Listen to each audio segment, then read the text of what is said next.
दक्षिण गंगा म्हणून ओळखली जाणारी गोदावरी मोकळा श्वास कधी घेणार असा सवाल केला जातोय। गोदावरीच्या प्रदूषणाचे धक्कादायक ड्रोन व्हिडिओ समोर येत आहेत। गोदावरीच्या पाण्यावर जलपर्णीची हिरवी चादर पसरलेली आहे।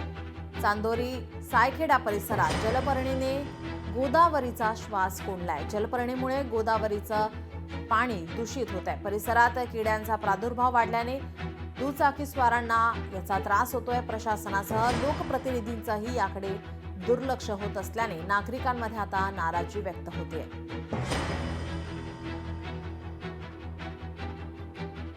गोदावरीच्या प्रदूषणाचे ड्रोन व्हिडिओ सध्या समोर येत आहेत। दक्षिण गंगा म्हणून ओळखली जाणारी गोदावरी आता मोकळा श्वास कधी घेणार असा सवाल केला जातोय।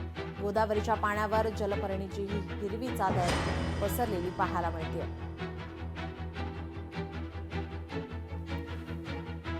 चांदोरी सायखेडा परिसरात जलपर्णीने गोदावरीचा श्वास कोंडलाय।